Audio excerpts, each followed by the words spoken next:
everybody, it's Safi and Marco, dish out on the movies. And today we are doing a movie review of The Apprentice. Guess who that's about?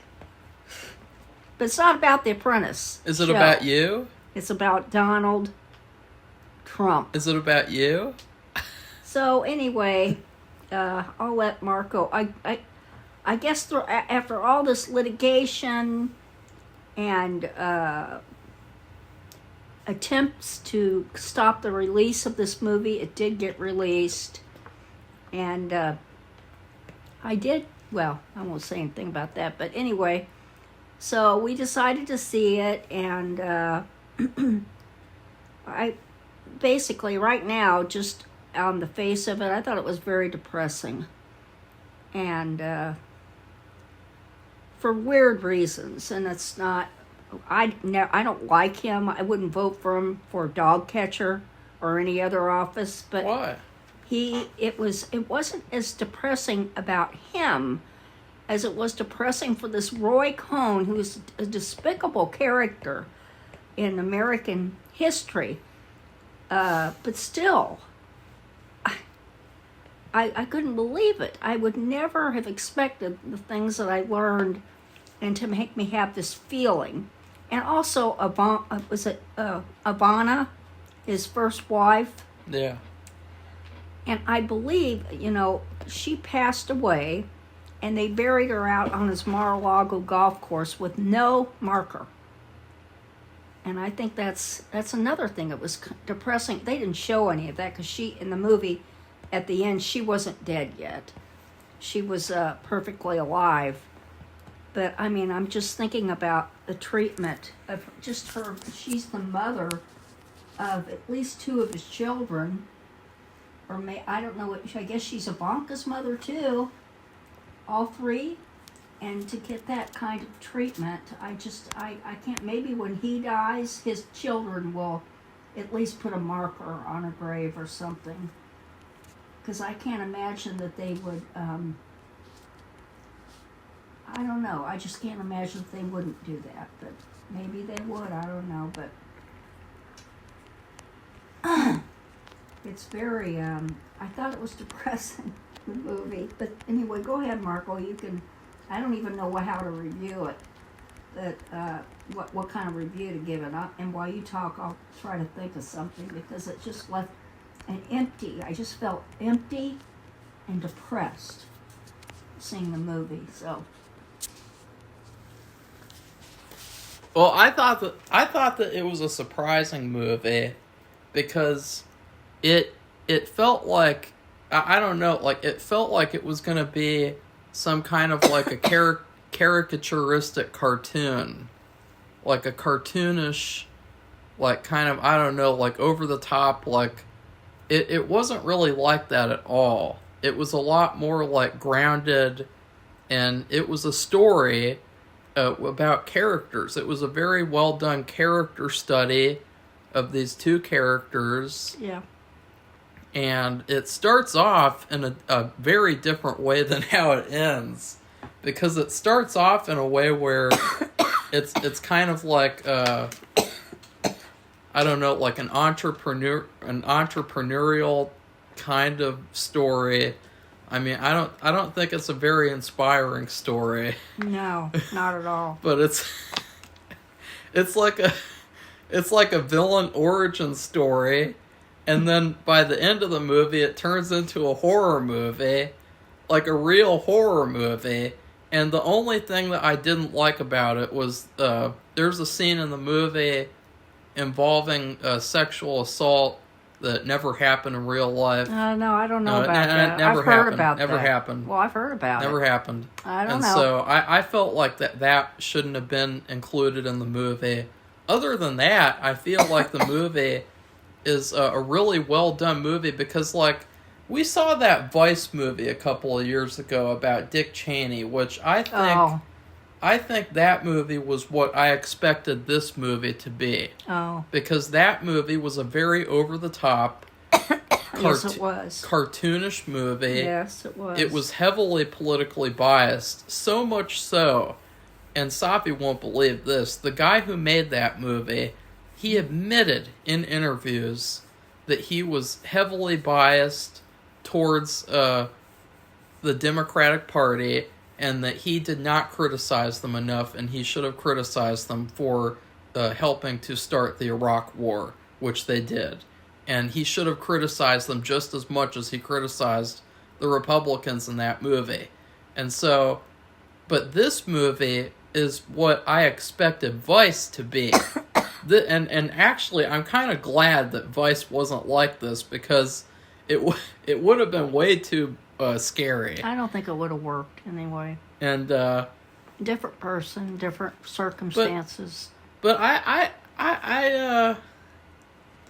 think it's one of those movies where it's like an Oscar movie. It's a movie where it's clear the people in this movie should win awards. The people who made the movie should win awards. Like, something I really like about it was the 1970s aesthetic. It had a very 70s look and feel, and it did something that I've actually suggested before about, like, when you make a movie that takes place in an era, you should make it look like it was filmed on a camera from that era, because it actually adds to the feel, and that's exactly what this movie did. So I thought that that was really cool, and that was something that I didn't expect as well, because when they showed the pictures and the trailer and the clip, it looked like modern, kind of. And I will say, too, like, it's one of those movies where I would never watch this movie again. No. Ever. So I know all about this stuff, but it's to see it all kind of drawn out, and it wasn't like, it wasn't boring. It was very well done. I mean, it was simple, but it was effective, and it wasn't, like Marco said, like the other movie, Cheney. Well, it was Vice. It wasn't biased. It just told really what happened, the facts. And, but it still was depressing. I guess, you know what, the one thing I liked about the movie, and I didn't know it until Marco pointed it out, because I never remember, well, people's names, but the main character, the person who plays Donald Trump, is the Winter Soldier. And he is actually, he's a really good actor, as it turns out. He because did an excellent job. He gave an Oscar-winning performance, way better than all those clowns on Saturday night leftist agenda show. I liked that show, and you be quiet. You know, he did a much better job than they do. And yeah, and he also did another movie that came out this year that I'm excited about watching. He did a movie about a guy who is disfigured, and then he gets surgery and becomes a normal guy. And I'm really excited to see that movie too, because after seeing this movie, it's clear that he's a really good actor. Cause he is a very good actor. I didn't think much of him because he's in the stupid Marvel movies that nobody cares about anymore. So, you know, I didn't really think much of him. But after this movie, definitely. I don't know, though, because I don't know if I want to see him in anything after this movie. Well, it's just the fact, I mean, he's a dark-haired person. He changed his hair and the style of it and the color to just like the POS. And he looked just like him, really. And I couldn't believe it. You can tell by his eyes. He has a very certain eyes from the other movie. He's very, Marvel movie is very haunting and very, really, like... Well, he's a lot more one-dimensional. He's not really a character. In this movie, he's playing an actual character. Yes. And... I thought he did an excellent job. And Marco was right. And I would never have known that was him. Not in a million years. And I'm glad, personally, that he's expanded his acting range. Instead of just being a one-dimensional Marvel cartoon character. Yeah, I would actually avoid other movies that he did just because, like, it's like, oh, that's that stupid Marvel guy. You know, like, I've seen movies like that come out with Chris Evans. Like there's this stupid Christmas movie coming out in December. No, Looks like a movie made by AI. Has Chris Evans, and he's just like a joke. He's just like a complete one-dimensional joke, which is too bad because he used to have a lot of talent as an actor. He probably still does. Maybe it's just the stuff he's picking out. Yeah, he picks bad projects, but of course he's no Zachary Levi, the Harold and the Purple Crown. And I will say, like, after watching this movie, you should have Harold and the Purple Crown handy or something like a lighter movie, because this movie is like getting showered with depression. I don't know, with like a chocolate or something, like not even not that. No, like Augustus Gloop, like when he gets sucked up into the tube and he gets put in the chocolate, like that's what this movie is like. It's like you get covered, it's like you drown in chocolate sauce or something. That's my food review for this movie. It's like you drown in chocolate sauce, and it's like, yeah, it tastes really good at first, but like I don't want to do that again. It's kind of like I don't like if you're afraid of heights and you're like, oh, I'll try a roller coaster, and then you go on a really scary extreme roller coaster, and it's barf like your guts out. I never want to do that again.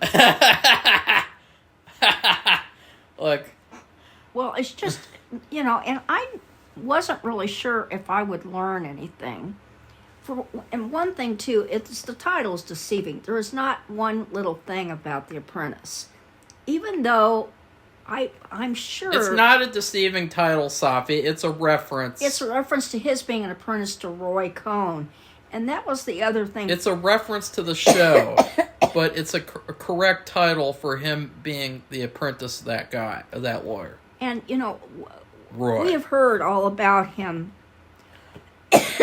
in some manner for years, but the things that happened with him and that Senator McCarthy, who did the blacklisting of all these people and the communist hearing and all that, that was before my time, so I wasn't really familiar with him.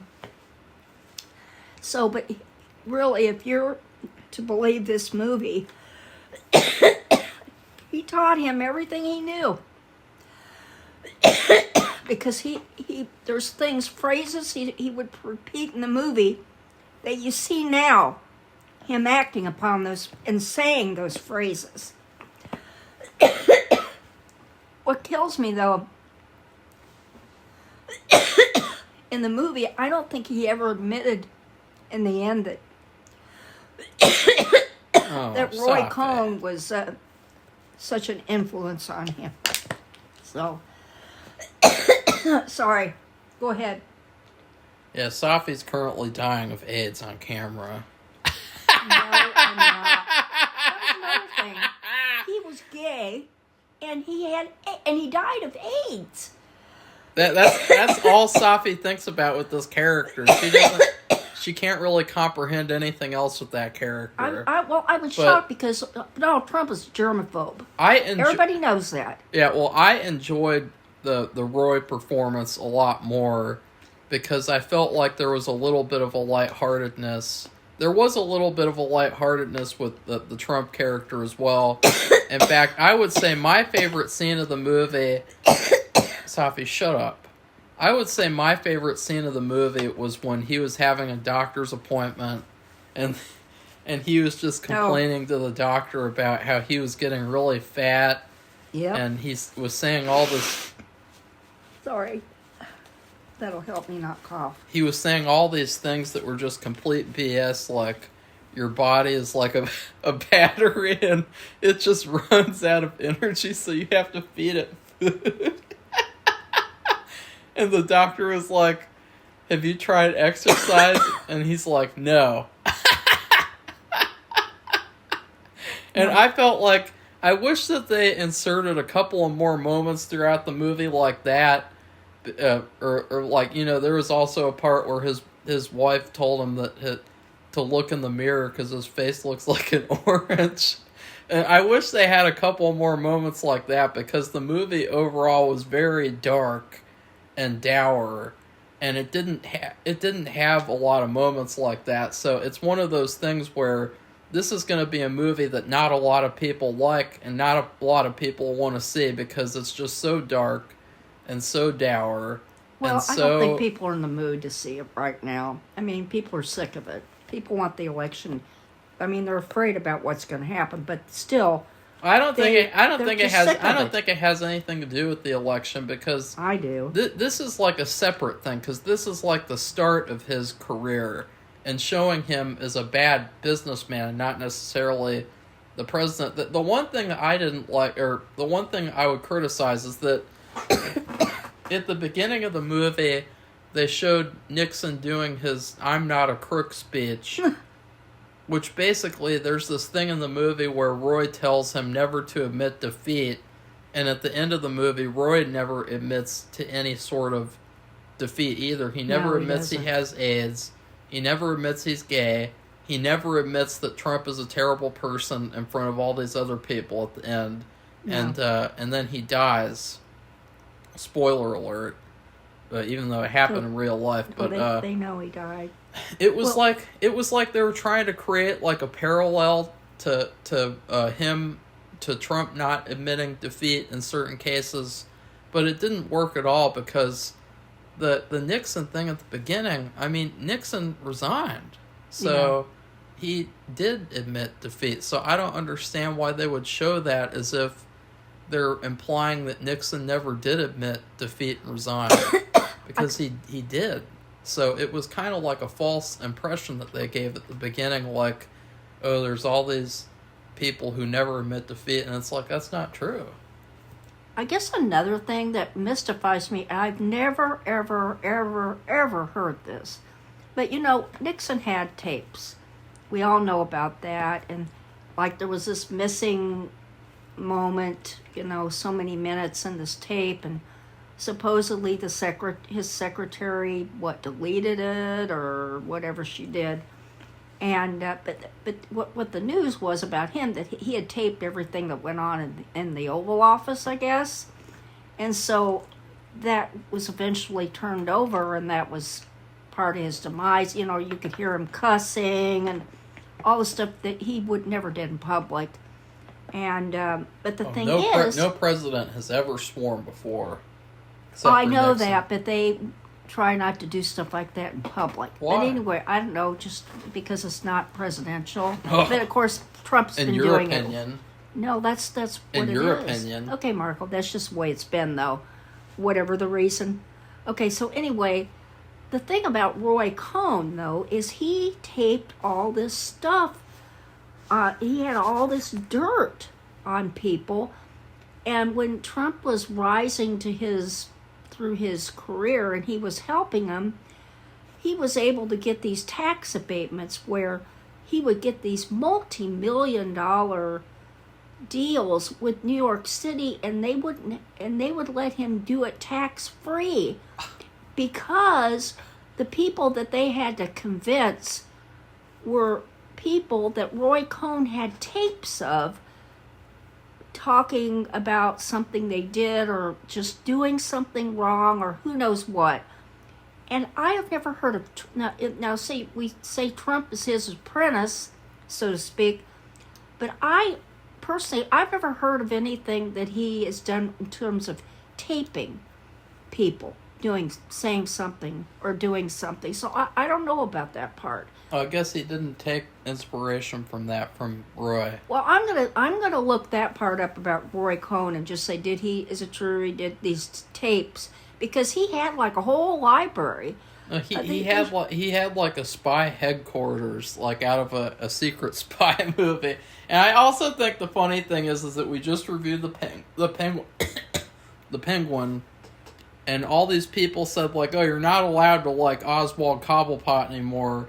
But I think in comparison to the characters in this movie, the Penguin is a really likable guy.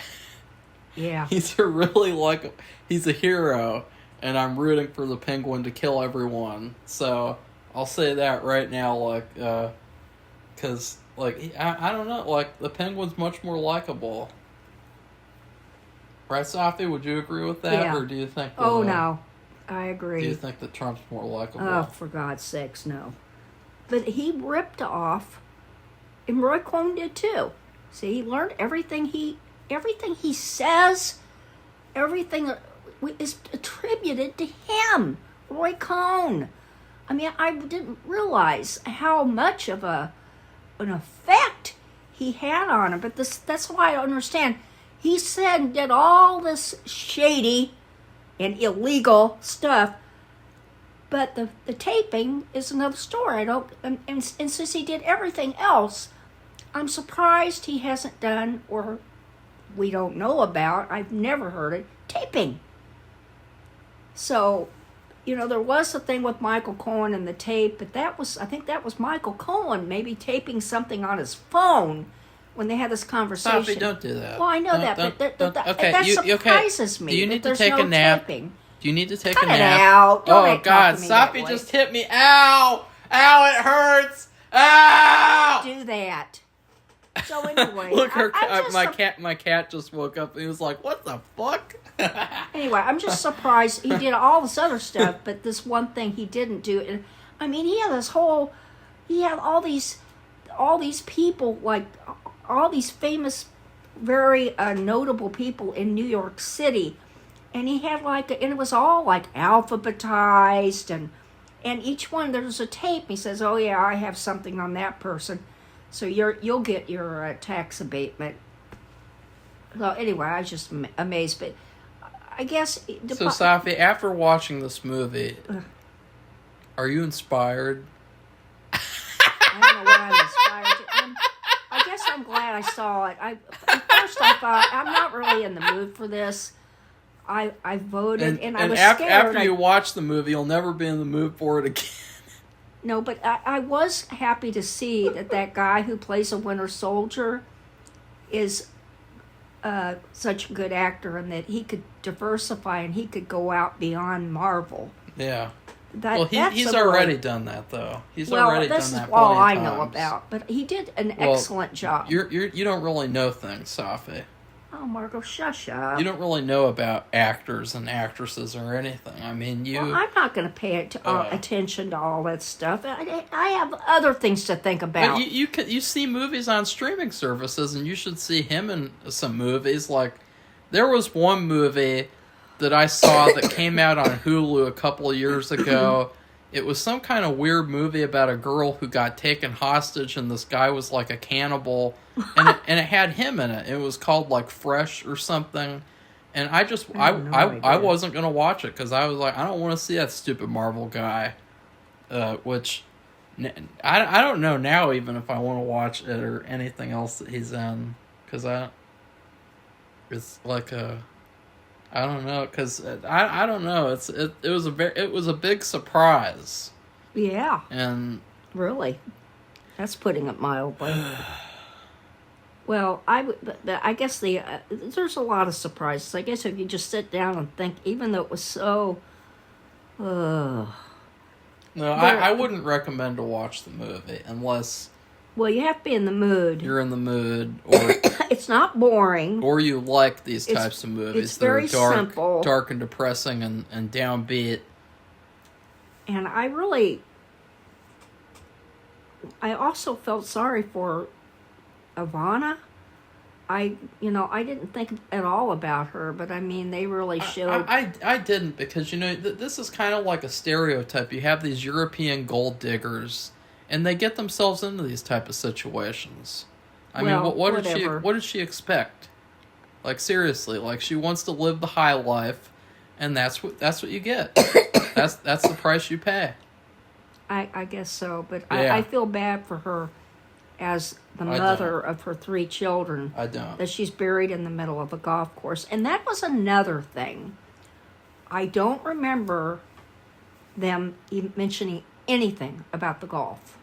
No. The golf courses, playing golf, nothing. I was surprised. No, but didn't he mention at one point to... No, he didn't. Never mind. No, I don't think so. And that was another thing that surprised me. So I guess... I also really like the ending, which I'm not giving anything away, but the ending is just this meeting between him and the author of The Art of the Deal. Yeah, and it's I've seen him for real several times. It's just hilarious being because interviewed. the whole meeting is just like, okay, I want this book to be really good, and it's going to be about me, but it's not really going to be about me at all. I'm not going to tell anything about my background or anything because I'm just that good, and I don't need to, and I can just say what I want to say. And the author is like, well, sir, we need to write a story here. And he's like, no, we don't. You don't come here and bust my balls. You don't come here to do that. And it's like, right, Safi? Yeah. Well, he was, it was supposed to be like he was doing an autobiography, trying to help him write it. And so what would you do? You would talk about his child. He lived in Queens. He grew up in Queens. And then you have, and the progression of his career. And he didn't want to do that. And I'm even surprised. I've seen this guy interviewed. He is really good. He said things, but anyway, I could understand the frustration and think, well, and then they came up with, and who knows who actually came up with the title. It looked like they both kind of came up with it together, The Art of the Deal. So No. Well, actually, I thought that was in reference to, there was also a funny scene in the movie where he meets Andy Warhol. Yeah, and that was funny. And there was something about, like, making money isn't art or something like that. He said something like that, so I thought that the filmmakers were implying that he stole that from Andy Warhol. Oh. And then there was also a funny line where he was like, have you gotten famous? Have you gotten successful? Like, he's so clueless, he doesn't even know who Andy Warhol is. Like, that's pretty bizarre, because it's like, that's the soup can guy. Yes. Like, you should know who he is. He was very famous, and he made millions and millions of dollars from his artwork. Or if he didn't make it, it sold for that after he died. I don't know, but I think he made it even when he was alive. But whatever. If that doesn't surprise me, didn't know about him. He's not really an art person. So anyway, but it was funny too, because you think like these two people are like the it's like when you do a joke like this person and that person walk into a bar, and it's like two completely different characters that you wouldn't expect to see in the same picture. And really? So I thought that was funny. And yeah, I mean, it was a great movie, but it's just not a movie that is good to watch again ever. Yeah, but I just it was interesting, some of the things that, and I didn't expect to learn anything new, because I have been paying a lot of attention over the years, but just these personal things like with Roy Cohn, and I just had no idea. And you hear the quotes, and then I guess, and I have heard this about Make America Great, whatever. That's a Ronald Reagan thing, and I have heard that. But to hear that in the context of the story, and I'm just like, ugh, whoa. Well, I what I would be interested to know is what was Roy Cohn's origin story, because, I mean, he's the real person to be interested in, because he's the one who actually had all the brains, and I would like to know about him, because he was actually a lot more respectable, because he kept all that kind of stuff private, and he wasn't like a rude, obnoxious person like in public. Like, even all the bullying and blackmailing he did, he kept that all in private, and he wasn't like publicly like the type of character that Trump became. And so, I mean, I think that person. He was a more inspiring figure to look up to, which is why Trump fell for him. And that was also the interesting part. Well, I don't look up to either of them, but if you were to look up to either of them, he would have been the more inspiring figure to look up to. Well, they did show this part, and I don't know if it's true. But, when he started building these casinos, or looking into doing that, in, in New Jersey, Roy Cohn told him not to do it. He said, you're going too fast, and you're going to have too much debt, or you're getting too much debt. And so I don't know if that's true. And he said, I don't care. Yeah, he said, I don't care. He said, you don't know what you're talking. What are you talking about, Safi? Are you trying to imply something about me? No, I'm not talking about you at all. What do you mean? I wonder. You don't come in this room and bust my balls. Oh, Marco, shush up. Anyway, they don't. I don't know if that part, what the accuracy of that is, but I thought that was interesting because he never discouraged him before. Yeah. And here he was telling him, I don't think you should be doing that. You're going too quickly. You're accruing too much debt. And they all went bankrupt, right? But he did the same thing that Trump still does, because he doesn't pay for any of these places he holds his rallies, and he left people stranded in the desert because they didn't pay the bus company. Safi, don't do that. Okay, but anyway, they said Roy Cohn didn't pay his bills either, and that he didn't care, and if he heard something from the IRS, he'd just tear it up and throw it in the trash. So, that... Now, see, that is an inspiring thing to do, because the IRS is the worst. Be quiet. If you made a movie about the IRS, it would be 10 times more depressing than this movie. So you don't think Trump should have paid taxes? It would have been 10 times more depressing, because they haven't been able to stop him, and that's something to say is that, at least Batman catches the criminals. The IRS lets the criminals become richer, and they discriminate against the poorer. And so anyways, something else that I'd like to say is that the movie, the way that it starts off, it's kind of hilarious because Roy, you can tell, has kind of like a crush on Trump. Yeah, and I think he said so, though. He said he loved him.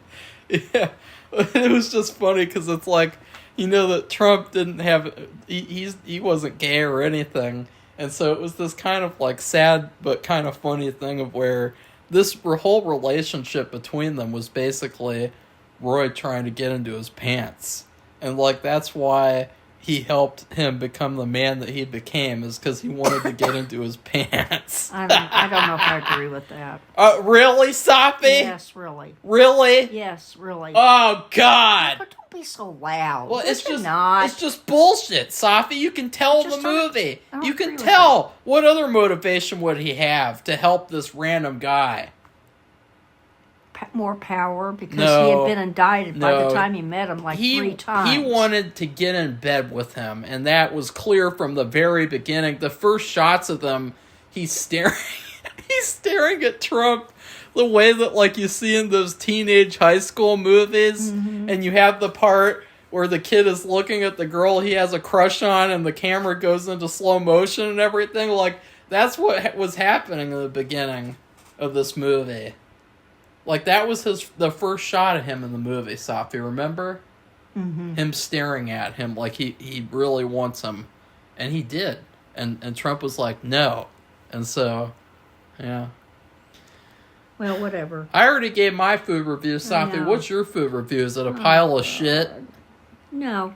I probably just, having a... God, I don't even know. Having a meal... You're going to have a meal that you really, really like. I know what I could do. Marco brings this up, too. Oh, no.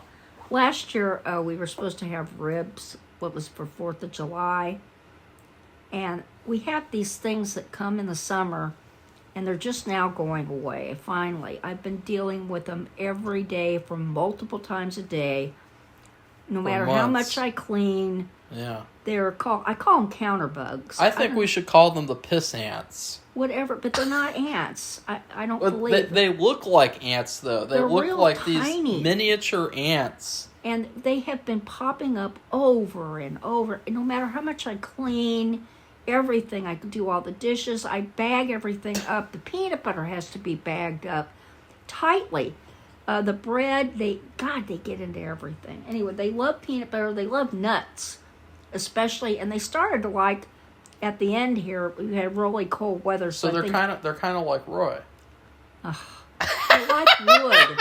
They like getting into wood, and the cutting board is a wooden cutting board. So they're kind of like Roy. So I've had to anyway. And so last year we had these ribs, and they got bugs in them, and I there's no way I would touch them.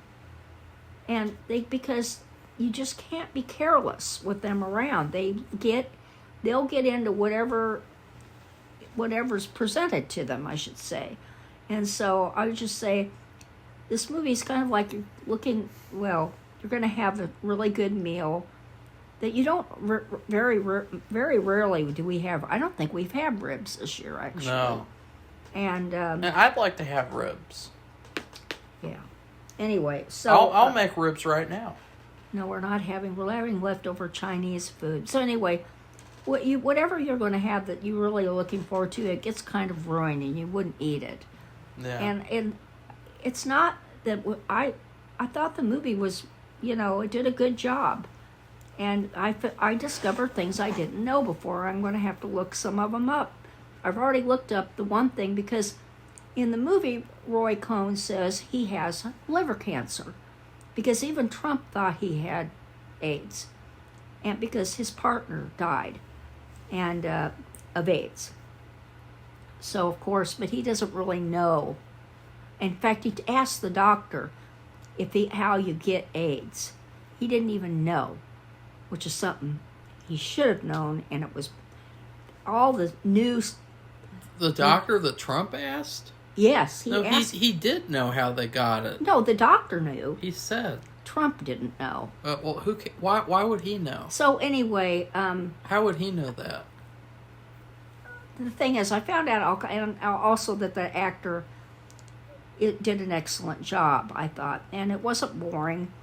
It's just not a movie it's depressing, and I wouldn't want to watch it again. And it's just like the food I was looking forward to eat. I wasn't really in the mood to eat it for a long time. So this movie kind of redeems Vice because it shows that, like, somehow, even though Vice was pretty dark, it was a much more lighter movie, more enjoyable. It was. So if I had to choose one or the other, I'd watch Vice again, probably, which I won't watch either. I don't think so either. No. But I am I am listening to a book now. I have to finish the mystery, and I've got to hurry up because it's a limited borrow, but it's called Lucky Losers. It's done by two New York Times reporters, and it kind of goes along with this thing about building the casinos and all that economic stuff. I think that the last thing that I would say is that I don't understand after watching this movie how the Art of the Deal book could be any good at all, because it seems like that guy did his best, but what do you expect? Well, it seems like what would you be able to learn from that? I don't know. He did his best, and I haven't heard from him lately, but he said he was almost afraid now if he wins to stay here in the country, that he's afraid he'll go after him. So I don't know. Well, I think that this movie was made, and it was extremely critical of Trump. And I will say the one thing is that about Hollywood is that that they'll never make a movie about the other candidate, and it'll be an honest critique of her. And that is the problem right now in Hollywood. I don't know why they make a movie about her. She wouldn't get a movie. She didn't really do anything ever. Well, yeah, so she's done things, she but she not didn't really like, do anything. So she doesn't really deserve a movie. Oh, Marco, shut up. She doesn't really have anything to talk about. It's a different type of life story. It's the kind of life story you'd see on Californication, quite frankly. Oh, God. But that's the problem with Hollywood, is that they made this movie, and they had they did have trouble releasing it, to be fair. It was a legal thing. But you know that they'll never make a movie about the other side that's critical, ever.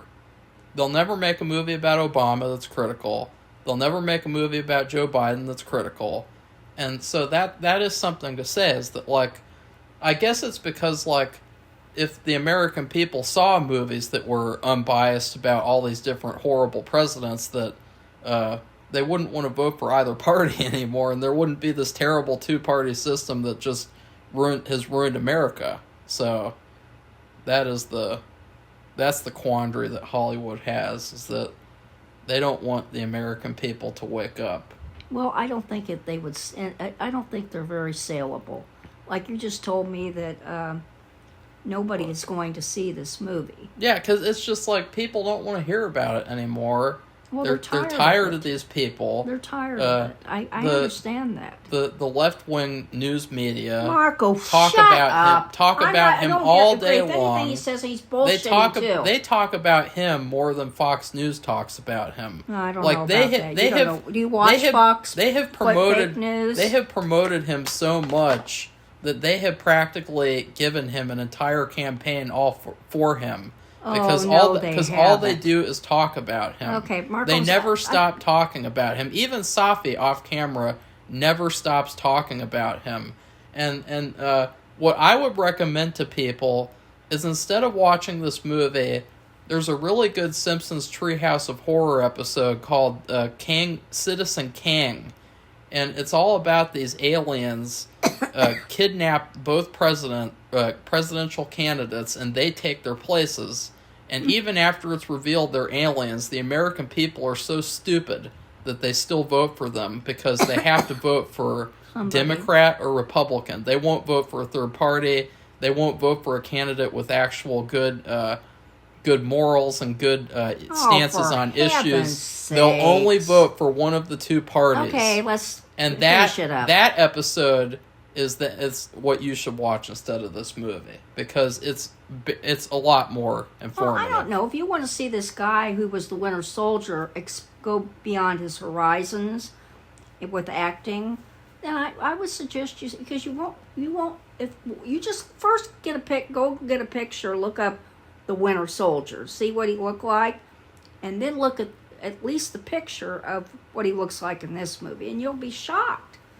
So anyway, that's it. So if you like this video, give it a thumbs up and become one of our subscribers. And that's it. So goodbye, everybody. Bye.